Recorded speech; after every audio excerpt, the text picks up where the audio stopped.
नवऱ्यासाठी दीर्घ आयुष्य भेटावं म्हणून वडाची पूजा केली जाते।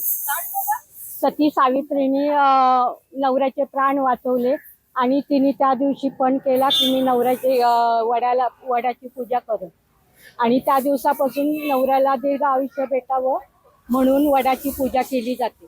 वडाची का पूजा केली जाते? कारण नवरा तिचा वडाखाली गेलेला असतो म्हणून हे करतात, ती वडाची पूजा करतात। हो, सांस्कृतिकरित्या तरी अशी समज आहे की आपण आपला नवरा 7 जन्म आपल्या सोबत असावा, नवऱ्याचं आयुष्य वाढवावं म्हणून। पण सायंटिफिकली मला असं वाटतं की वडाच्या झाडामध्ये सगळ्यात जास्त ऑक्सिजनचं प्रमाण असतं, तर महिलांना त्या गोष्टीची कमी असते। किचनमध्ये काम करताना, धुरामध्ये, घरामध्ये असतात, जास्त बाहेर पडत नाही।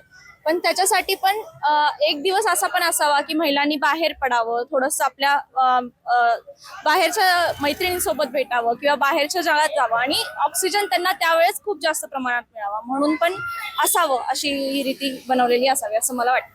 नमस्कार। आज वटपौर्णिमा आहे।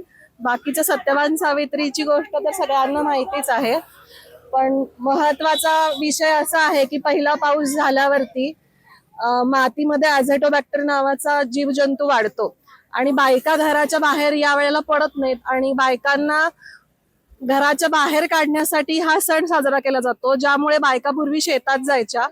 हा जो ॲझोटोबॅक्टर ऑर्गॅनिझम आहे मातीतला, तो शेतामध्ये सगळीकडे पसरायचा जेणेकरून मातीची सुपीकता वाढायची। शिवाय वट हा सगळ्यात जास्त ऑक्सिजन प्रोड्यूस करतो, त्यामुळे बायकांना उपयुक्त असा ऑक्सिजन मेंदूला जास्त मिळतो, ज्यामुळे त्याची कार्यक्षमता वाढते। म्हणून हा सण खरं तर साजरा करत असावेत पूर्वीपासून असं मला वाटतं स्वतःला। बाकी सायंटिफिक रिझन तर मी तुम्हाला वर्षभर काम करणाऱ्या शेतकऱ्यांच्या स्त्रिया आणि बाकी स्त्रियांना आज एकमेकींना नटून थटून भेटता येतं, एकमेकींची विचारपूस करता येते। शिवाय गहू हा त्यांच्या शरीरासाठी पोषक असे अन्न घटक मिळतात। आंबा हा सीझनल फ्रूट आहे जो संपत आलेला आहे, त्याच्यातून वेगवेगळे विटामिन्स त्यांना मिळतात। त्यामुळे सुद्धा आज या सगळ्यांना एकमेकांना देणे, विचारपूस करणे, गोडधोड खाणे, त्यामुळे त्यांचं बलवर्धन व्हावं असा यामागे हेतू आहे। देश विदेशातील प्रत्येक घडामोडींचे लाईव्ह अपडेट मिळवण्यासाठी आता साम टीव्हीच्या सर्व सोशल मीडिया प्लॅटफॉर्मला लाईक, फॉलो आणि सबस्क्राईब करा।